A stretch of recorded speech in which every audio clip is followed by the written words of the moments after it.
Hey, how are you today? This is Josh Patrick, and you're at Cracking the Cash Flow Code. And my guest today is Mike Caldwell, who's a marketing medic, has a company called the Marketing Medic.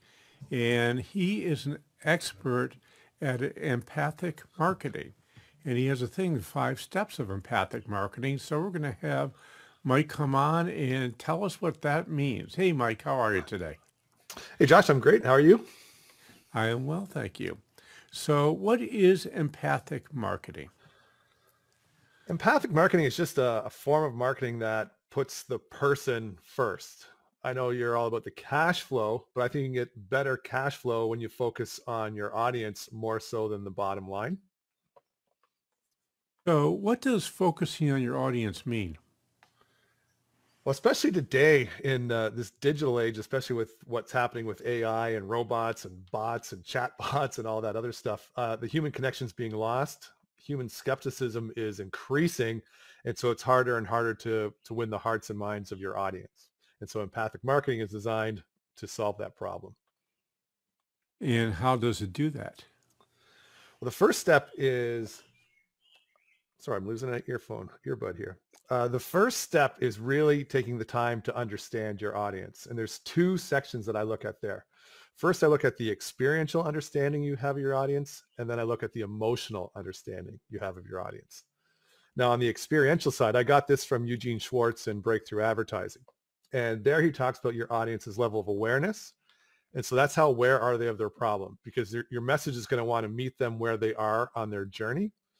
So if we look at the weight loss niche, there are a lot of really overweight people in the world right now who don't see being overweight as a problem, right? Like they've always been overweight. Their parents are overweight. Their friends are overweight. It's just the way life is. So they don't identify that as a problem. So if you went up to them and say, hey, I'll give you like 90% off my weight loss product, they have no interest in that whatsoever. And then at the other end of the spectrum, you've got the people who are super aware of their problem. They're like, I want to do intermittent fasting. And I know that's going to be my solution, but I just don't know what provider or what solution in that niche I'm going to use. So that's their level of So awareness. what if they don't know they have, well, if they know they have a problem and they have no idea how to solve it, where do you Okay, go so there? so that's the second level up in the pyramid. So the bottom of the pyramid, they're unaware. The second level up is so they're unaware, then they're problem aware. So these people know they have a problem, but they don't know what to do. And so at that point, that's when you sort of have to educate them. So let's say I'm an intermittent fasting advocate. So I need to educate them as to why intermittent fasting is the way to go, even though I know they're probably looking at Weight Watchers, looking at Jenny Craig, they're looking at keto diets, right? They're looking at all this stuff. So when I speak to them, I have to acknowledge where they are in their journey and acknowledge that what they're thinking about my competitors in those other weight loss, aspects. So if I'm a blue collar business person, Yep. how would I use that pyramid? So give me a blue collar A, example, like const- a more specific. a contractor. I replace windows, let's say. Okay. So there we're looking at, so right now I live in Canada and I have the same climate as you do, right? And so at the unaware level, like I am not aware of the new fluoride windows or fluorine windows or some sort of gas in between the panes that take the R level in my windows, which is what, like if you know Windows, I'm probably like an R3 or an R4 or something like that, right? But with newer technology, newer seals, newer gas in between the panes, then we're going to be getting R8. What does that mean? Like, I don't know, but if you could speak to me and educate me to the fact that by doubling my R value in my windows, that's going to cut my heating bills in half. Now you've got my attention, because before today, I wasn't shopping for a window. Does that make sense? So the problem you're solving, which is always what my question is that I'm going to cut your uh, heat loss through your windows by 100%.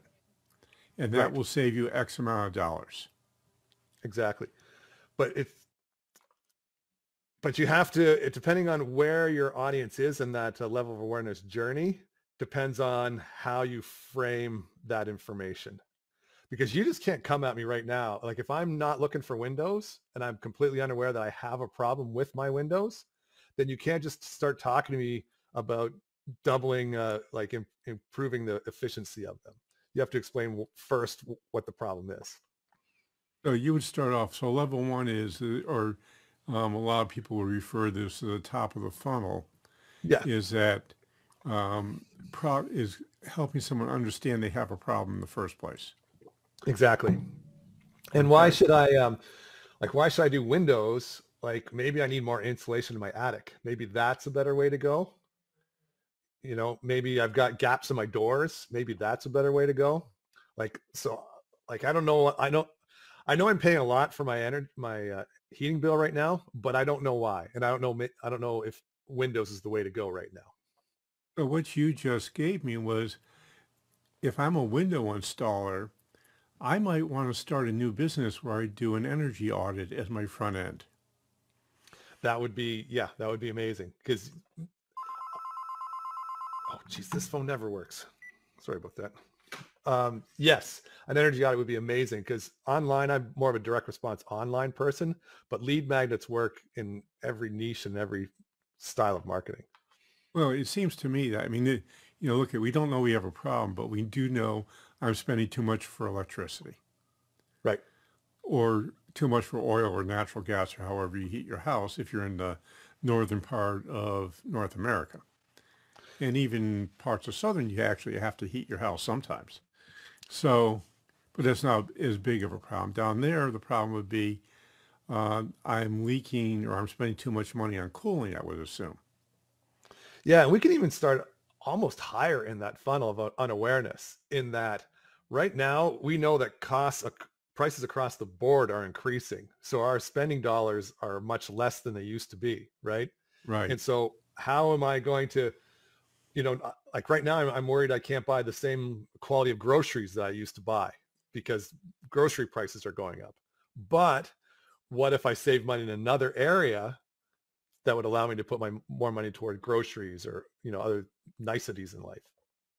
So that's the bottom of your 5-step pyramid. Yes. And what would be step two? Staying with our window example. Step two. Okay. So they are problem aware. So these folks know that, like I have cedar framed windows in this house. That's how they're old. It's an old house, cedar framed window. So I know I have a problem. And so at this point, you'd have to start educating me on what the different examples of solutions are. And unfortunately, I'm not very well versed in in windows, but like, should I go with a vinyl window? And we want to start looking at false limiting beliefs. This would be a huge place to start. Like one of the reasons I'm not replacing my windows right now is because they're so ridiculously expensive. So how can you educate me to the fact that it doesn't have to be as expensive as I thought, right? So in Canada, we actually have an energy audit that you spoke about where the government comes in and now they will pay me $150 for every window that I upgrade. And so what I learned last fall when I started the process is that if I want to exactly replace every window I have in the house, like an average window will cost me around $800 to have it built for me. But there's a lot of off the shelf windows that are within an inch or two in any direction, smaller, that I can fit in there. And so as a window person, you could say, hey, you might think you have to pay $800 a window, but let me show you how you can get it for like 250, because that's the difference between off the shelf and custom made, right? And it would also be useful to, I would assume at that level, to say, one of the things we help you do is make sure you get all the credits, the governmental credits that are available to you. Because at least in the Northeast in the United States and in Canada, the government does a fair amount about helping with energy efficiency, or your utility does, which is what the case is in Vermont. Right. And that's honestly how I got started. As I saw Facebook ads from local window companies saying that they could get me like up to $15,000 to replace my windows. I was like, what? Yeah. And that's how I started down that rabbit hole, is because they were addressing me at the problem aware level and with this government grant lead magnet. Yeah, that makes sense. So it seems to me that so there's probably a level three also, right? Level three is solution aware. And so at the solution aware level, I'm like, okay, I want vinyl clad off the shelf windows. Right. Now who do I buy them from? Yeah. Now, is solution aware, is that also if you want to do an installer or have the local handyman do it or a window specialist? Yeah, so that would be packaged in, right? So I know I want an off-the-shelf vinyl clad window. Why should I go with your company versus company B? And so if Okay. you start adding in like the benefits of installation and guarantees and warranties and all this other stuff, that's going to lean me towards you as opposed to your competition. So in step three, would you be using a pain avoidance strategy also? You want to use me because I've got great windows at a reasonable price, and you'll never have to worry about us leaving your house a mess or wind seeping through your windows during the winter. In a marketing campaign, different audiences respond to pleasure and pain differently. And Yep. so I would test both of those Okay. with my messaging and see which one and I would lean towards what you're saying, because most of us will run away from pain a lot faster than we'll run towards pleasure, and especially when it comes to our pockets, right? So if you're telling me that I'm being ripped off by whatever, by the energy companies, and I can stop them from gouging me, then I'm probably going to go that route. Yeah. So if I say to you, I can help you double your profits, that's what you want, without working 60 hours a week and being afraid you'll never retire, I'm sort of covering both ends of that spectrum. Yeah, and that's one of like the templated headlines is like how you can do X in Y amount of time without Z, without the pain Right. points. So you're at that point, you're essentially speaking to both sides. I want to get better profits, or I'm burned out and don't want to work 60 hours a week, or I'm afraid I'll never be able to retire. Yep, So then I'm working to the pain points also. exactly. Yep. Cool. Cool. So what's level two? Okay, so the second one, that's your level of sophistication. Yeah. And so that's going back to what offers have they heard before. Okay. And so weight loss is just so easy because everybody's familiar with it. So if we go, and I don't know B2B as well, in Windows especially, but like back in the day, if you wanted to lose weight, there's two ways to do it, right? You dieted or you exercised, or you did a combination of the two. Those are your only two options. Then imagine one day a pill comes along. It's like, hey, take this pill and lose weight. How quick would you be to jump on that pill? Because you've never heard of it before, right? It's like, Right. wow, I don't have to diet. I don't have to exercise to take the pill. Like the first person to market with that pill is going to win right away. But you know that's going to be short-lived. You're going to get competitors pretty soon.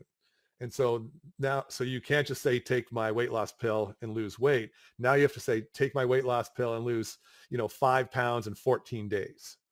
But what's your competition going to do? They're going to say, well, with our pill, you can lose 7 pounds in 5 days. Like, whoa, that's a better pill because you lose more weight faster. And people just keep upping the promises until it's unbelievable, right?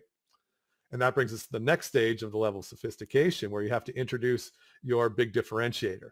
So there's a little Asian berry called Garcinia Cambodian, and this will stop your fat cells from producing more fat. So our weight loss pill has Garcinia Cambodian, which has these special properties. It's like, whoa, well, there we go. I'm going to do that because I want this highly sought after Asian berry. So that makes it bigger. And of course, then what's going to happen? Your competitors are going to start using Garcinia too. And so you have to up the promises there. And it just keeps going up and up this level of sophistication so that when the second level burns out, now I got to say, hey, you know what? My pill, it has Garcinia, but I've also added caffeine. So now what we've got is we've got a twofer, right? So right now your body can't produce fat. And with the caffeine, it accelerates your metabolism. So you burn it faster. So you're getting up even more and more, right? And that's what's going back to the weight loss space. There's nothing that can be said now, right? Because that market is so huge, so competitive. It's all been said before. And actually, I did a case study just a few months ago and I actually ended up buying the product because this fitness guy says, lose weight like a kangaroo. And I was like, wait a minute, what does that even mean? But that's at that level of sophistication. That's what you need to say to capture somebody's attention in the weight loss space, something that's completely ridiculous. And then when I started looking at his marketing and I started seeing how he understood level of awareness and level of sophistication, I was like, I'm going to do a case study on this. And when I went through his funnel, I ended up buying it. It's a really good product.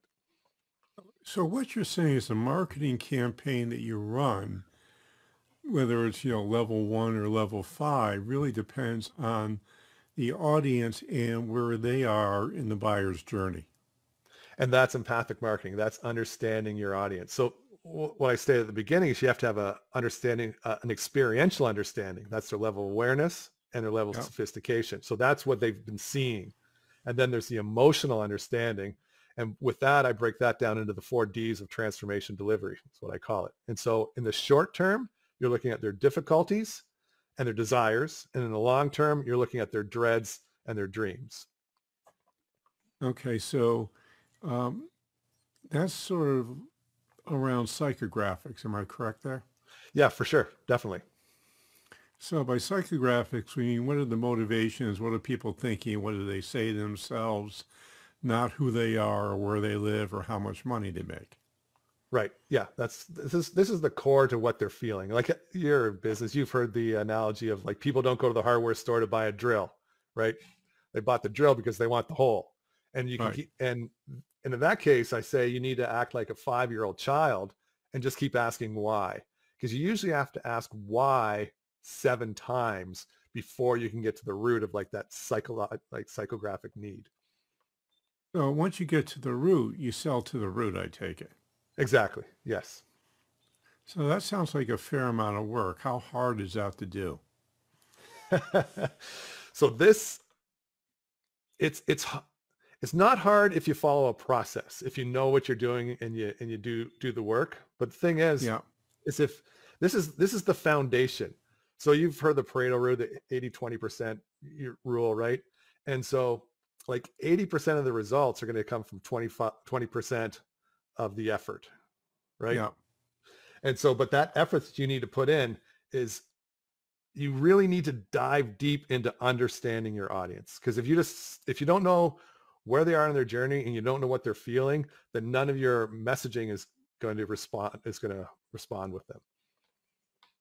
So, so empathic marketing is around finding what that 20% is.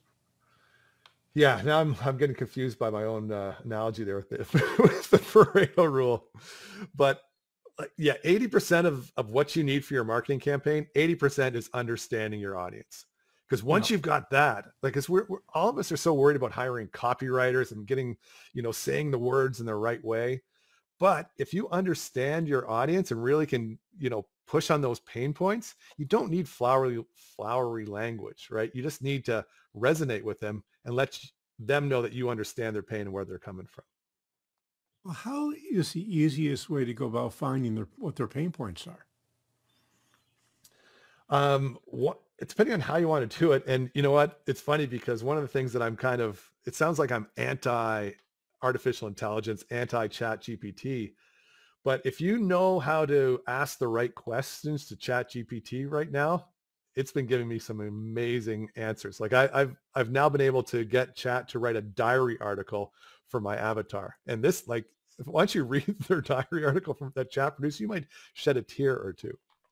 Hmm. But if you want to go more old school, and this isn't totally old school, but look at your competitors. Like, look at the books that are offered on your subject matter and go to Amazon and just read the comments and see like what people like about the book, what they don't like about the book. And then you can do the same thing in the different forums, especially on Facebook, because people have no filters there. They feel completely invincible and they'll just tell it like they see it. Right. And so you can glean a lot, especially from the ads. I love the ads that my competitors are running because I can see their skepticisms. So one of the things like I do, and this is like another part of empathic marketing, when you craft an offer, like I have a what I call a 30-minute funnel fix call right now, right? It's so you can hop on the line with me for 30 minutes and I guarantee I'll fix your funnel. But you're probably pretty skeptical about that. What do you think? Why do you think I'm offering that to you? What would your response be? Because you want to sell me your marketing services. I want to sell you my marketing services, right? So you know what I'm going to say? So this is what I've done with my guarantee is I say, listen, in that 30 minutes, if I don't fix your funnel, I'm not going to give you your money back. I'm going to give you twice your money back. I'm going to double what you paid for the call. And you know what? I'm even going to up it from there. If in that 30 minutes, I try to sell you on anything, if I try to sell you on my coaching services, my done for you services, if I try to sell you on my daughter's Girl Guide cookies, you know what? I owe you double what you paid. And so going into like the responses to my competitors that are offering something like that, that's where I learned that you're skeptical and you know it's just a marketing pitch. So I respond to that by creating this ridiculous offer that nobody else would do because they can't do it because they are there just to try to sell you on something. And I've guaranteed with my own money that I won't do that. Cool. Hey, Mike, unfortunately, we're out of time. So I know that you've just written a book and you've got a business, and I'm going to bet there are people listening who say, hey, this guy's kind of interesting. I think I want to talk to him. How do they do it? Or how do they find your book? You can find the book. You just go to Amazon and look for Empathic Marketing. And that should pop up pretty quick. And if you want to find me and talk to me even, I like that offer. That just happened to be the segue. But yeah, I'll happily look at your funnel with the same guarantee.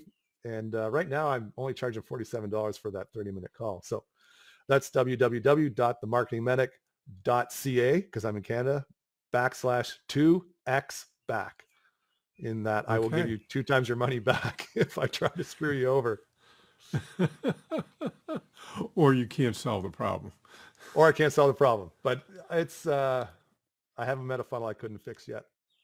That sounds cool. I've got 2 things I want you to do.